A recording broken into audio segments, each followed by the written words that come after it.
أعوذ بالله من الشيطان الرجيم پناہ مانگتا ہوں میں اللہ کی شیطان مردود سے۔ بسم الله الرحمن الرحيم شروع اللہ کا نام لے کر جو بڑا مہربان نہایت رحم والا ہے۔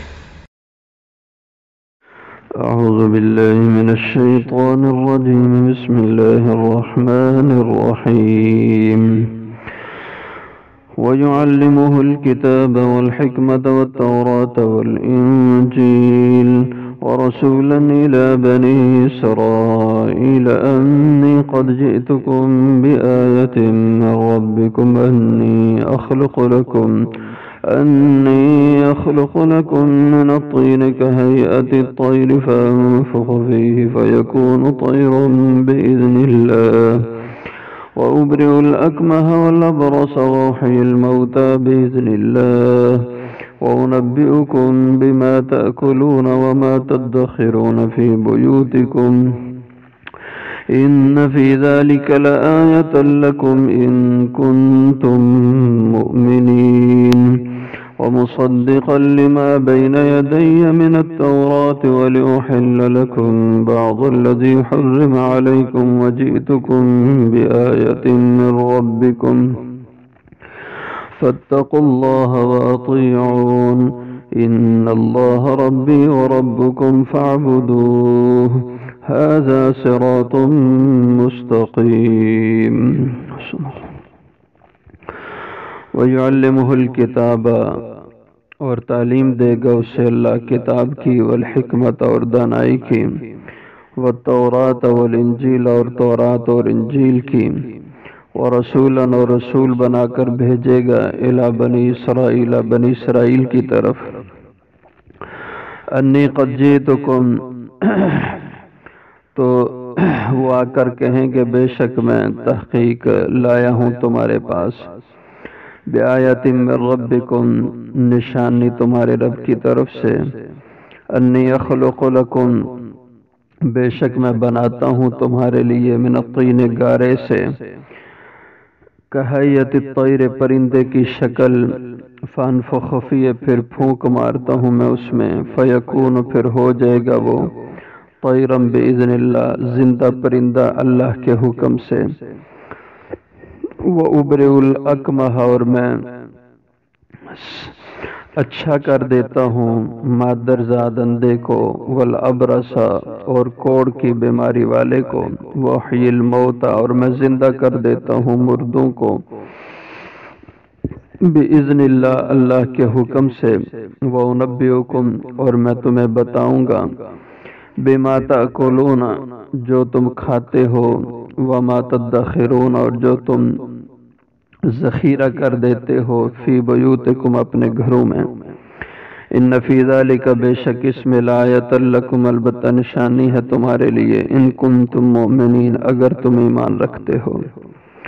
ومصدقا اور تصدیق کرنے والے تھے وہ لما بین یدی اس کتاب کی بھی جو بین یدی من التورات جو پہلے تورات ہے وَلِأُحِلَّ لَكُمْ اور تاکہ میں حلال کروں تمہارے لیے بعض وہ چیزیں حرم علیکم جو تم پہ حرام کی گئی تھیں وجئتکم اور میں لایا ہوں تمہارے پاس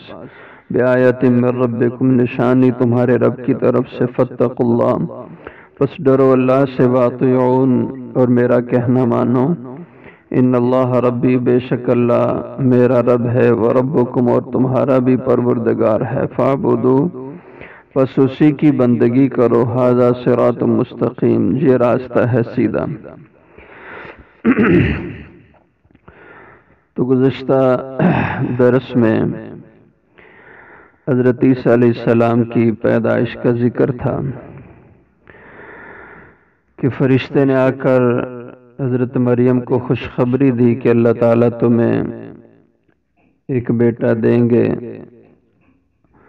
اور اس کا نام عیسیٰ ابن مریم ہوگا اور اللہ تعالیٰ اس کو نبی بنائیں گے وہ گود میں بات کرے گا اب یہ انہی کی تعریف ہے کہ وَيُعَلِّمُهُ الْكِتَابَ، وہ عیسیٰ ابن مریم ایسے ہوں گے کہ اللہ ان کو تعلیم دیں گے کتاب کی، والحکمت، اور حکمت دانائی کی۔ تو کتاب کی تعلیم سے مراد کیا ہے؟ ایک تو یہ مراد اس کی ایک تفسیر یہ بیان کی گئی ہے کہ کتاب سے مراد یہاں لکھنا پڑھنا ہے، وَيُعَلِّمُهُ الْكِتَابَ، اور تعلیم دے گا اللہ اس عیسیٰ کو لکھنے کی۔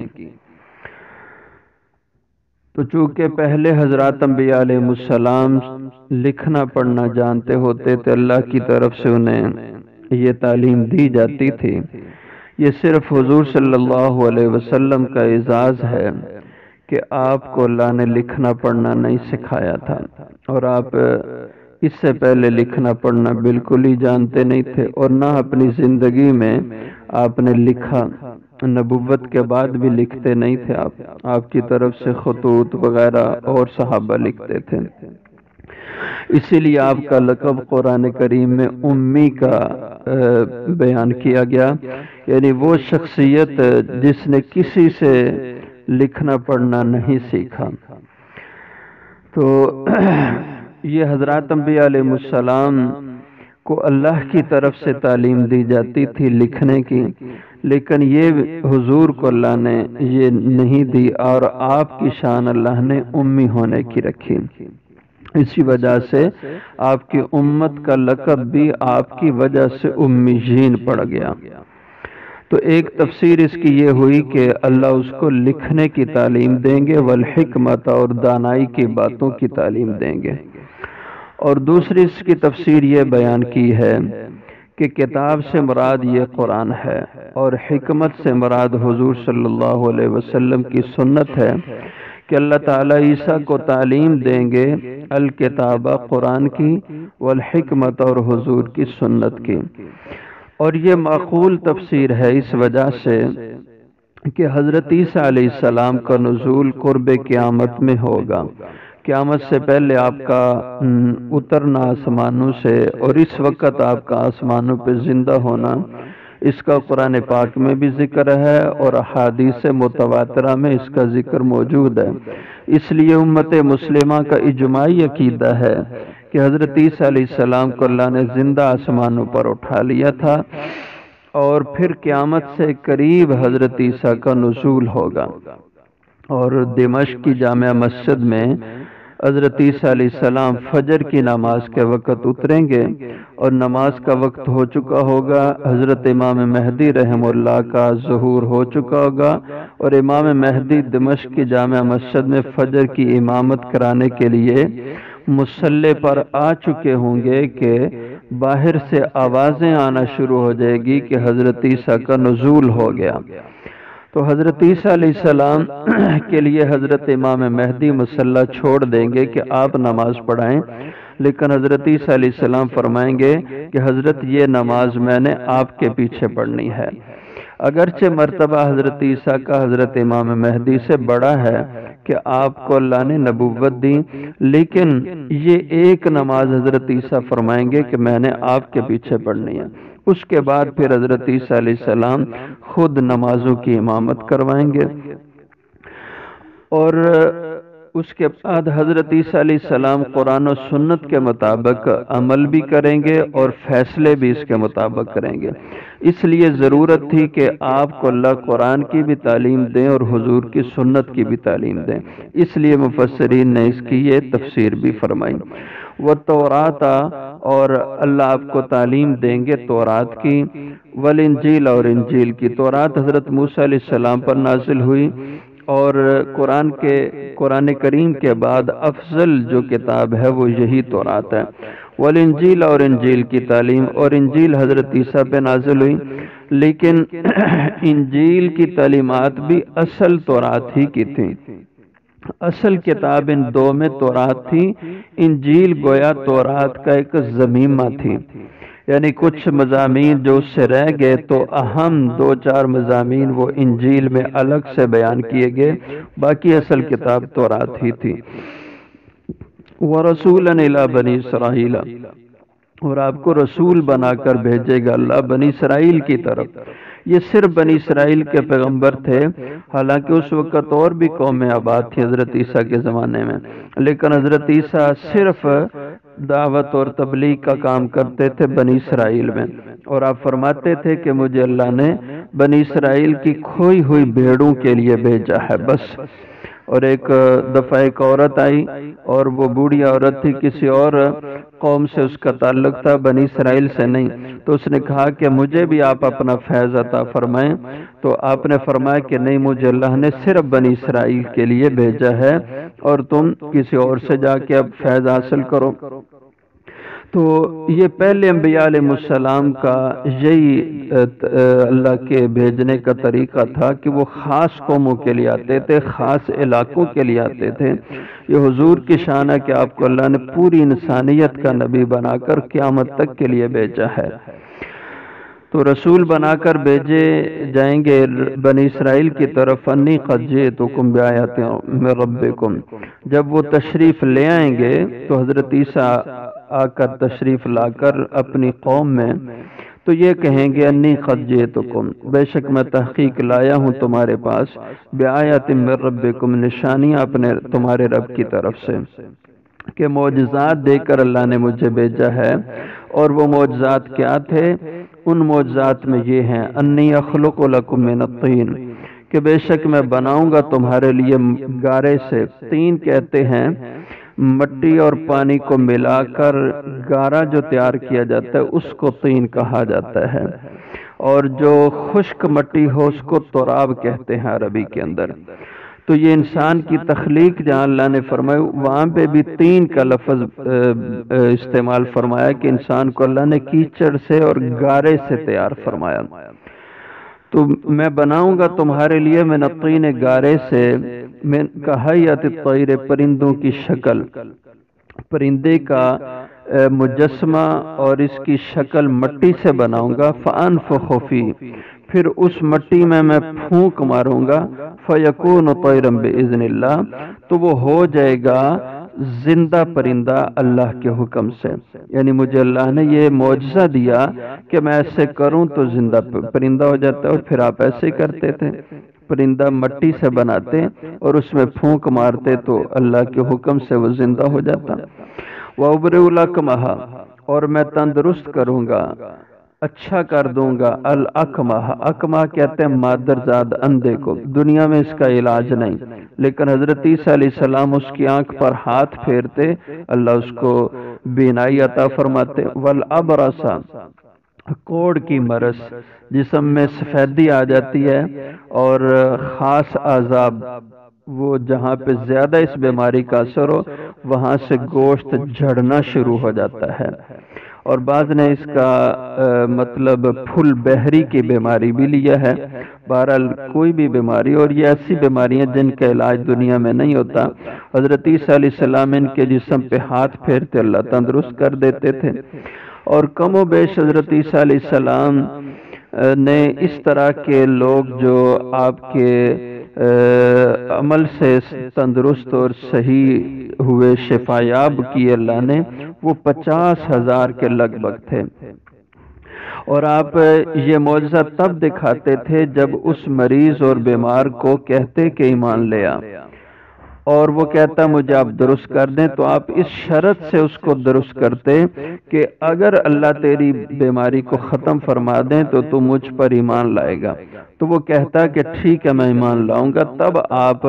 اللہ سے دعا کرتے اور اللہ اس کو شفا دیتے۔ تو 50,000 لوگ ایسے بیمار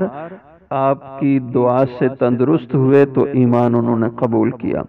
وَأُحْيِي الْمَوْتَى بِإِذْنِ اللَّهِ، اور میں زندہ کر دیتا ہوں مردوں کو اللہ کے حکم سے۔ مردے پہ قبر پہ کھڑے ہو کے کہتے قم بِإِذْنِ اللَّهِ، کہ کھڑا ہو جا اللہ کے حکم سے، تو اللہ تعالیٰ اس مردے کو زندہ فرما دیتے۔ اور یہ عام نہیں تھا، خاص کچھ واقعات ایسے کیے، تفسیروں میں لکھا ہے یہ 4 مردوں کو آپ نے زندہ کیا۔ ایک حضرت نوح علیہ السلام کے بیٹے تھے جن کا نام سام تھا۔ حضرت نوح علیہ السلام کے 4 مشہور بیٹے ہیں، سام، حام، یافس اور کنعان۔ اور 3 بیٹے آپ کے مسلمان تھے، سام، یافس اور کنان۔ حام آپ کا بیٹا یہ کفر پر ہی مرا، جس کا ذکر قرآن کریم میں آتا ہے کہ طوفان نوح میں یہ ایمان نہیں لایا تھا اور غرق ہو گیا تھا۔ تو سام کو حضرت عیسیٰ علیہ السلام نے زندہ کیا اللہ کے حکم سے، اور پھر یہ کچھ عرصہ زندہ بھی رہے سام۔ اور دوسرا آدمی جو زندہ کیا ایک بوڑھی عورت تھی، اس کا بیٹا فوت ہوا اور اس سے بہت غمزدہ رہتی تھی، تو اس نے آ کے کہا کہ آپ مردوں کو زندہ کرتے میرے بیٹے کو بھی زندہ کر دیں۔ تو حضرت عیسیٰ علیہ السلام نے اس کے بیٹے کے لیے دعا کی، اللہ نے اس کو زندہ کیا اور یہ پھر بہت عرصہ زندہ رہا، اس کی اولاد بھی ہوئی۔ اور تیسرا حضرت عیسیٰ کا ایک دوست تھا عازر، عین الف عازرام، عازر اس کا نام تھا، اس کو بھی اللہ تعالیٰ نے زندہ کیا، یہ بھی جوان آدمی تھا، زندہ ہوا، شادی ہوئی، اولاد بھی ہوئی۔ اور چوتھا ایک ملازم آدمی تھا، چنگی پہ ملازمت کرتا تھا اور اس کی بیٹی فوت ہوئی، اس کو بھی بیٹی سے بہت اونس تھا اور یہ اس کی جدائی کا صدمہ برداشت نہیں کر پا رہا تھا، تو اس کی بیٹی کو بھی حضرت عیسیٰ علیہ السلام کی دعا سے اللہ نے زندہ فرمایا۔ تو 4 مردے آپ نے زندہ کیے، تفسیروں میں یہ لکھا ہے، شاید اور بھی ہوں۔ وَأُنَبِّئُكُم بِمَا تَأْكُلُونَ، اور معجزہ اللہ کی نشانی میں تمہیں یہ دکھاؤں گا کہ میں تمہیں بتلاؤں گا، بِمَا تَأْكُلُونَ جو کچھ تم گھروں سے کھا کے آؤ گے، وَمَا تَدَّخِرُونَ فِي بُيُوتِكُمْ اور جو کچھ ذخیرہ کراؤ گے، جمع کراؤ گے، رکھ آؤ گے اپنے گھروں میں، اس کی بھی تمہیں میں خبر دوں گا۔ یہ معجزات تھے، اور یہ معجزے صرف خاص بنی اسرائیل کے لیے ظاہر ہوتے تھے، دوسری قوموں کے لیے نہیں۔ ان فی ذلک لآیۃ لکم، بے شک اس میں البتہ نشانی ہے تمہارے لیے، ان کنتم مؤمنین اگر تم ایمان رکھو۔ یہ اللہ کی قدرت کی ساری نشانیاں اور میری سچائی کی دلیلیں ہیں۔ ومصدقا لما بین یدی من التوراۃ، یہ بات اس لحاظ سے حضرت عیسیٰ علیہ السلام نے فرمائی کہ میں تورات کی تصدیق کرنے والا ہوں، کہ آپ جس زمانے میں اپنی دعوت کا آغاز کیا تھا اس وقت یہودیوں کا راج تھا، یہودی بہت کثرت سے، لیکن انہوں نے اپنے دین کا حلیہ بگاڑ دیا تھا، شریعت موسوی کو بگاڑ کے رکھ دیا تھا، اس میں بدعات کو خوب رواج دیا ہوا تھا، اور اصل شریعت وہ منظر سے پیچھے چلی گئی اور بدعات ان یہودیوں نے ان کو رواج دے کے کچھ کا کچھ شریعت کو بنا دیا تھا۔ اپنی مرضی کا دین، اپنی مرضی کی عبادتیں، اپنی مرضی کے مسائل گھڑے ہوئے تھے۔ تو جب حضرت عیسیٰ علیہ السلام تشریف لائے اور آپ نے تجدید کا کام شروع کیا، اصل میں آپ شریعت موسوی کے گویا یوں سمجھیں کہ مجدد تھے، تجدید کرنے والے اور اس کی تطہیر کرنے والے تھے، جو کچھ انہوں نے بدعات کا نظام بنا اس کو ختم کرنے آئے تھے۔ جب یہ کام کیا تو یہودی آپ کے مخالف ہو گئے، تو آپ نے انہیں سمجھایا میں کوئی نیا کام نہیں کر رہا، میں تو تمہیں اصل شریعت موسوی کی طرف لا رہا ہوں، اس لیے فرمایا مصدقا، میں کوئی نئی بات نہیں کر رہا، جو کہہ رہا ہوں یہ تصدیق کرتی ہے میری بات کی، لما بین یدی من التوراۃ، وہ کتاب جو مجھ سے پہلے تورات ہے، یعنی اصل تورات کی تعلیمات میں تمہیں سنا رہا ہوں اور تم نے اصل تورات کی تعلیمات بگاڑ کے رکھ دی ہیں۔ وَلِأُحِلَّ لَكُمْ، اور تاکہ میں حلال کروں تمہارے لیے، بعض الذی، بعض وہ چیزیں، حرم علیکم جو تم پہ حرام کی گئیں۔ یہ بھی ایک بڑا ایشو ملا تھا یہودیوں کو حضرت عیسیٰ کی مخالفت کے لیے، کہ ان کی پہلے زمانے میں ان کی شریعت میں اونٹ، شتر مرغ یہ چیزیں حلال نہیں تھیں، اور یہ لوگ ان کا استعمال نہیں کر سکتے تھے، ان کے شریعت میں منع تھی یہ چیزیں، بطخ بھی ان کی شریعت میں حرام تھی، لیکن حضرت عیسیٰ علیہ السلام کو اللہ تعالیٰ نے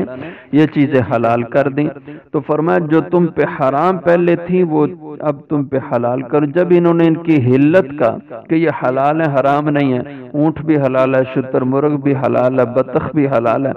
انہوں نے خوب شور کیا، دیکھو جی یہ حرام چیزوں کو حلال کر رہے ہیں، اور خوب پراپیگنڈا کیا، اور روایات میں آتا ہے حضرت عیسیٰ پہ بہت بہتان لگائے، آپ کو گالیاں دی، برا کہا، اور آپ کی والدہ کو بھی بہت برا، یہاں تک کہ جو وقت کا بادشاہ تھا، اس وقت رومیوں کی حکومت تھی ان علاقوں میں، ان کو بھی اکسایا کہ حضرت عیسیٰ علیہ السلام کے قتل کے در پہ ہوئے، لیکن اللہ نے اپنی قدرت سے حضرت عیسیٰ علیہ السلام کو آسمانوں پہ زندہ اٹھا لیا اور ان کی سازش اور شرارت سے محفوظ کر لیا۔ لیکن یہ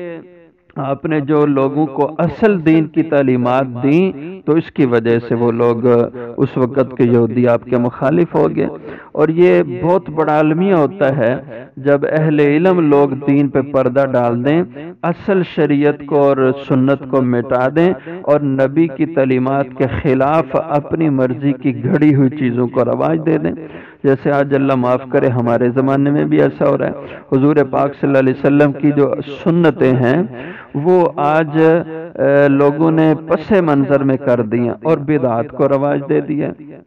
عبادات میں بھی بدعات کو رواج دے دیا، اذان کے ساتھ بدعتیں لگا دیں، نمازوں کے